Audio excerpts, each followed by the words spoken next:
À l'origine, il y a une envie d'écrire sur la première expérience professionnelle. D'une part, parce que je considère que dans notre société moderne, c'est l'un des derniers rites de passage à l'âge adulte.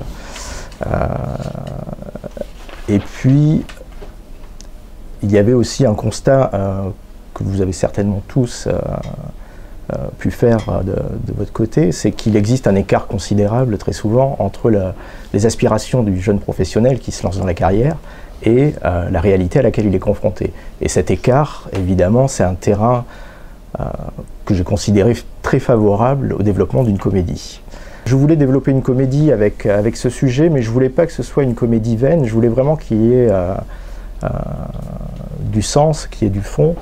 Et donc j'ai tenté, à chaque fois que cela a été possible, de donner une symbolique aux situations humoristiques qu'on retrouve tout au long du roman. Je souhaite que le lecteur arrive à visualiser très facilement les scènes, donc je travaille beaucoup là-dessus. Donc, comme je vous le disais, j'ai des influences du cinéma, de Blake Edwards, Jacques Tati, mais jusqu'à Pierre Richard et son François Pignon.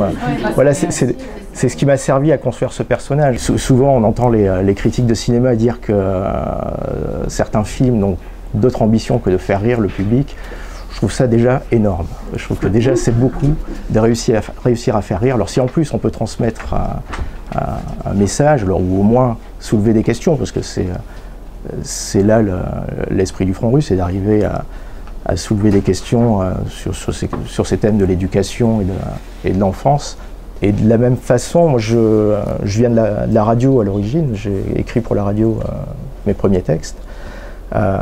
Et donc je fais attention à ce que voilà, le découpage, les fins de chapitre, toutes ces choses-là, qu'il y ait des chutes qui viennent animer la lecture, et puis qu'il y ait un rythme, donc qu'il n'y ait jamais rien qui accroche, qu'il y ait une fluidité du texte en permanence. Et, donc je me lis le texte à haute voix, je travaille énormément là-dessus. Alors c'est vrai que c'est apparu comme un ovni dans la rentrée littéraire l'année dernière. Il y avait peu de romans humoristiques. Et puis je crois que c'est pas tellement dans la tradition française d'écrire sur ce ton-là. C'est, comme je vous le disais tout à l'heure, c'est une influence qui me vient de la littérature anglo-saxonne, mais qui là pour le coup est présent depuis très longtemps, que ce soit depuis Shakespeare, en passant par Laurence Sterne jusqu'à Jonathan Coe aujourd'hui. Il y a toujours une composante humoristique qu'on tend à voir revenir ces dernières années dans la littérature française, et ça je m'en réjouis. Je travaille pour la fonction publique et c'est la raison pour laquelle j'ai aussi choisi une administration pour toile de fond.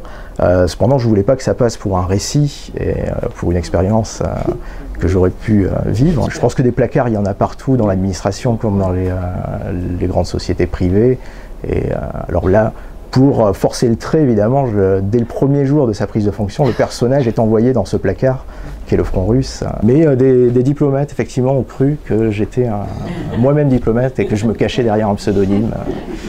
J'aurais peut-être pas choisi le prénom Jean-Claude si c'était un pseudonyme, ni la lumière, ça est un peu prétentieux.